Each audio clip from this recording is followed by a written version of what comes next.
Emma Carter had just turned 17, and to her, that meant freedom, the kind of freedom only the open air and starlit nights could give.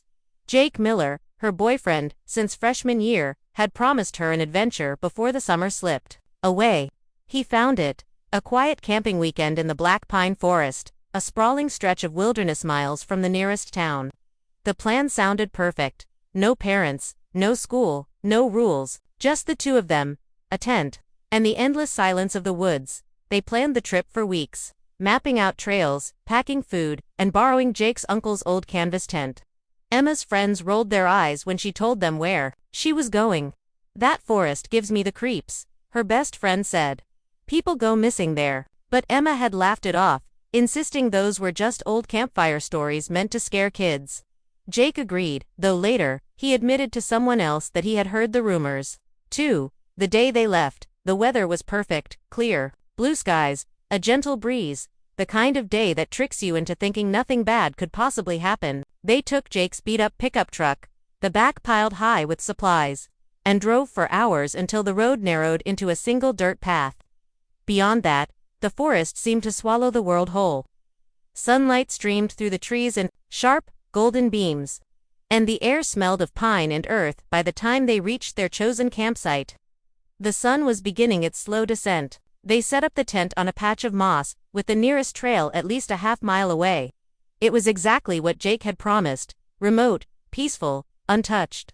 Emma stood there for a moment, just listening to the stillness, a stillness so complete that it felt heavy, like it was pressing against her skin. She would later tell someone, if she had the chance, that she felt as though something unseen was watching them even then. As darkness crept in, Jake built a fire, and they sat side by side, roasting marshmallows and telling stories. The flames painted their faces in flickers of gold and shadow, and the forest behind them was a black wall. Neither of them noticed how quiet it had become. No wind, no crickets, no rustle of leaves. Just the soft pop of the fire and, somewhere, beyond the trees, a faint, rhythmic sound, almost like breathing. The first night in Black Pine Forest seemed almost magical to Emma. The air was cool and crisp. The stars hung low like they could be plucked from the sky, and the firelight wrapped around them like a warm blanket. At 8:47 p.m., she pulled out her phone, snapped a quick photo of the fire, and sent it to her mom with a short message. "Best view ever. Wish you were here." Her mom replied with a heart emoji and a "be safe, honey," but Emma never read it. After that text, nothing unusual seemed to happen, at least, not at first. Around 9:15, Jake tried calling his older brother to brag about their secret spot in the woods. The call didn't go through. No signal. They laughed it off, joking that it was part of the adventure. But Jake did notice something odd. When he checked his phone, the battery had dropped nearly 20% in less than an hour. Even though he wasn't using it much, he mentioned it, but Emma shrugged later. At around 10:30 p.m., Emma opened her phone's camera to take a picture of Jake sitting by the fire. The image came out grainy and distorted, with strange streaks of light cutting across the frame, even though there was no source for them. She frowned, thinking maybe her camera lens was dirty, but when she tried again, the same thing happened. She deleted the photos, deciding not to waste battery. But something about them stayed in the back of her mind. By 11 o'clock, the fire was dying down, and the night felt colder. They sat huddled together, the light from the flames flickering weakly against the trees. Emma pulled her blanket tighter and asked Jake if he heard it, a low, steady sound somewhere far off, like footsteps crunching through leaves. Jake told her it was probably an animal, but he grabbed the flashlight and swept it across the darkness anyway. Nothing, just endless rows of black tree trunks stretching into shadows. Sometime between midnight and 12:30 a.m., Emma's mom tried calling her. It rang once before going to voicemail. A text followed, "Is everything okay? Haven't heard from you since earlier." The message never delivered. That call and that unanswered text would be the last time anyone's phone reached Emma Carter or Jake Miller. The next morning, their campsite would be found exactly as they had left it. But they would be gone. When Emma and Jake's parents realized they hadn't returned by Sunday evening, panic set in almost instantly. At first, they tried convincing themselves that maybe the couple had lost track of time, or that their phones had died in the middle of nowhere. But when Monday morning came, with still no sign of them, both families called the police. By that afternoon, the Black Pine Forest was crawling with search teams, dogs, and volunteers.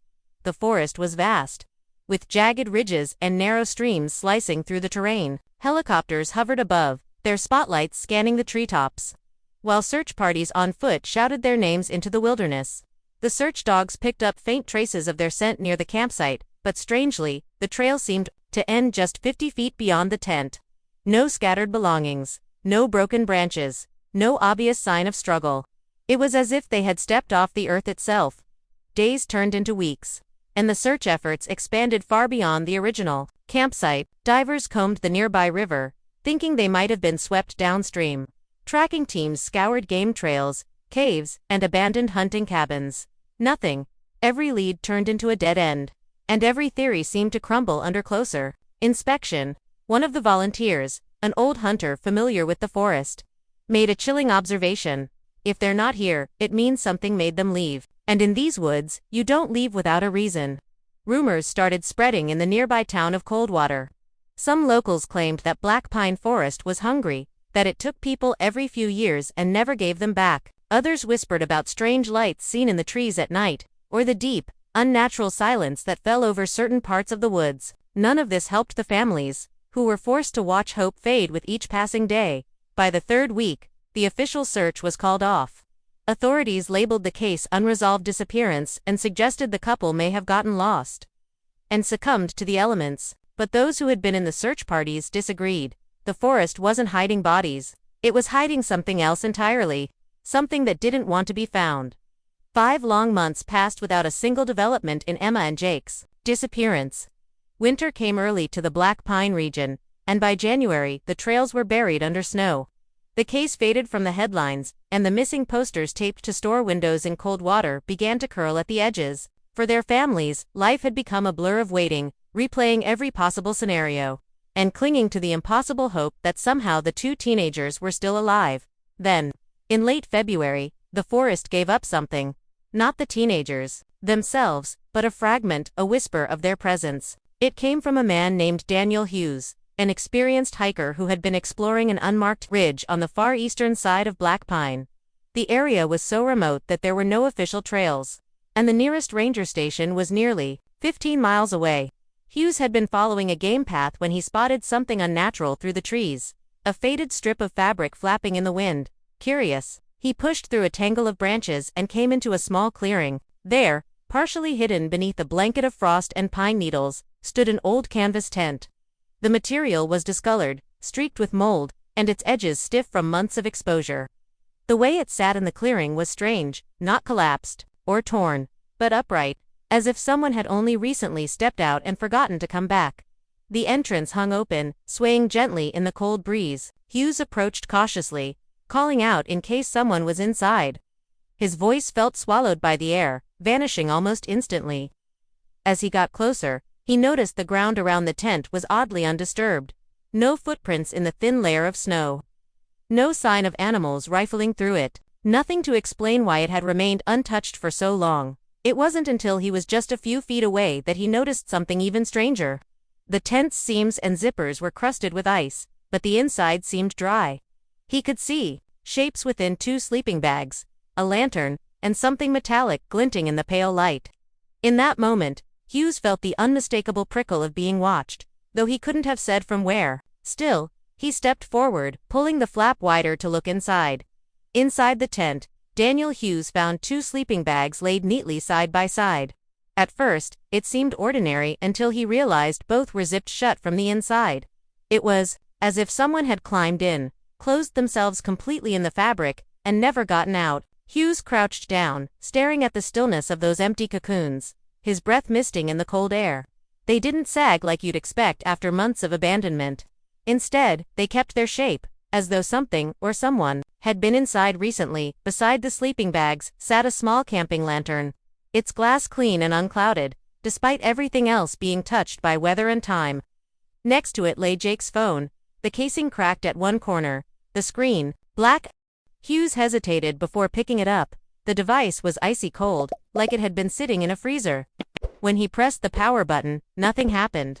But in the reflection of the dead screen, he swore he saw movement behind him. Shaking it off, Hughes slipped the phone into his jacket and returned his attention to the tent. A few scattered belongings were tucked in the corners: a half-empty water bottle, a small notebook with damp, swollen pages, and an unopened energy bar. Everything felt frozen in time, as if the owners had simply stepped out for a moment and never returned. There was no sign of struggle, no torn fabric, no spilled contents, just an eerie sense that something had ended here in silence.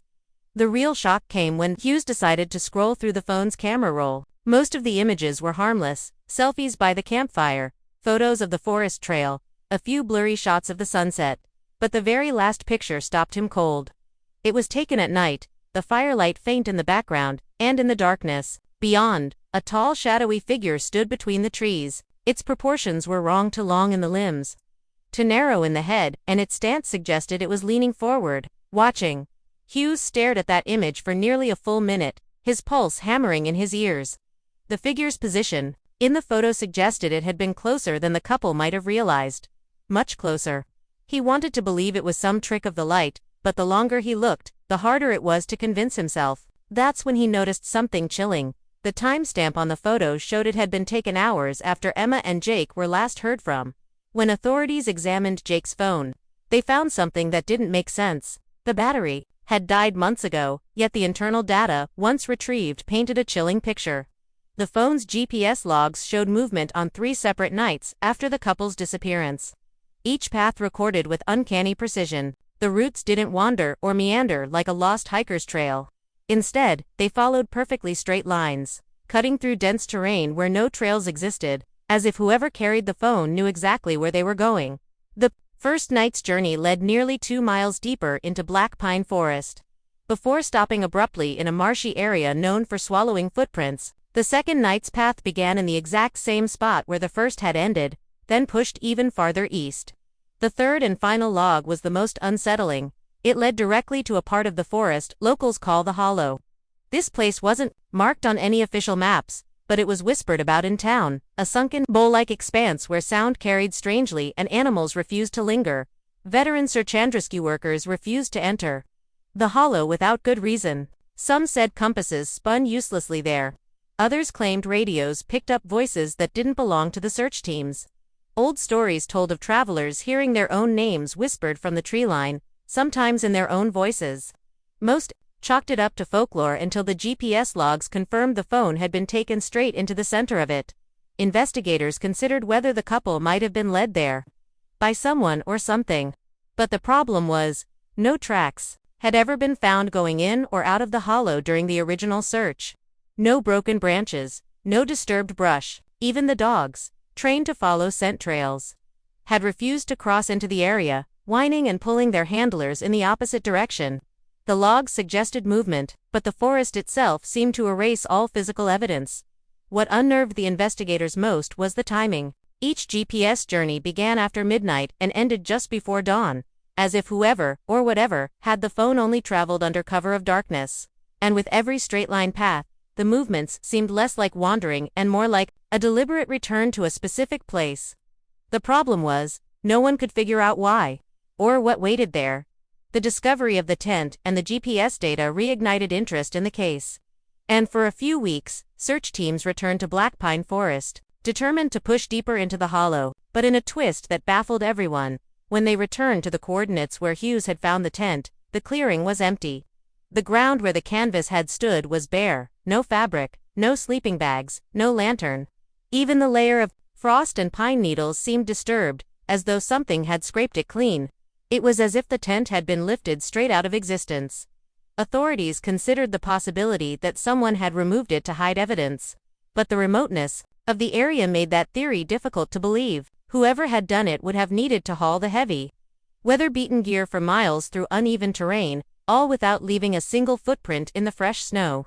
The lack of tracks made the search teams uneasy. Some of the older volunteers refused to go back, muttering about taking something out of the woods that didn't belong to you. As spring approached, hikers began reporting strange experiences near the eastern edge of Black Pine. A pair of college students claimed they heard 2 distinct voices calling faintly through the trees at night, a male and a female, both sounding distressed. Others described feeling an intense sense of dread, as though they were being followed, only to turn around and find the forest completely still.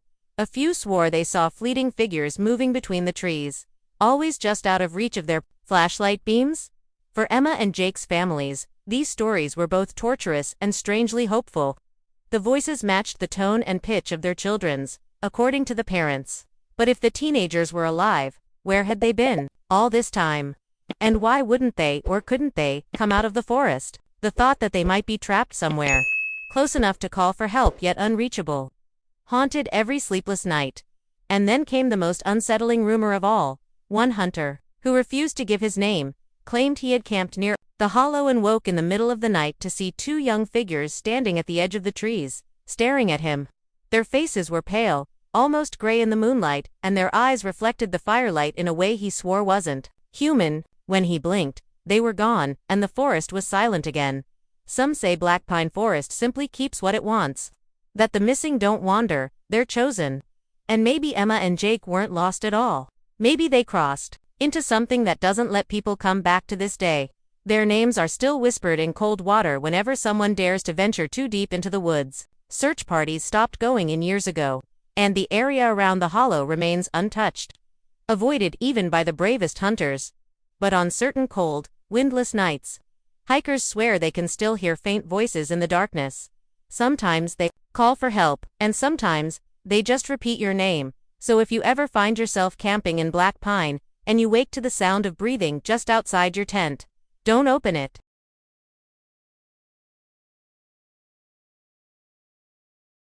If you liked this video, don't forget to hit that like button, share it with your friends, and drop your thoughts in the comments below. Most importantly, subscribe and hit the bell icon so the next secret finds you first.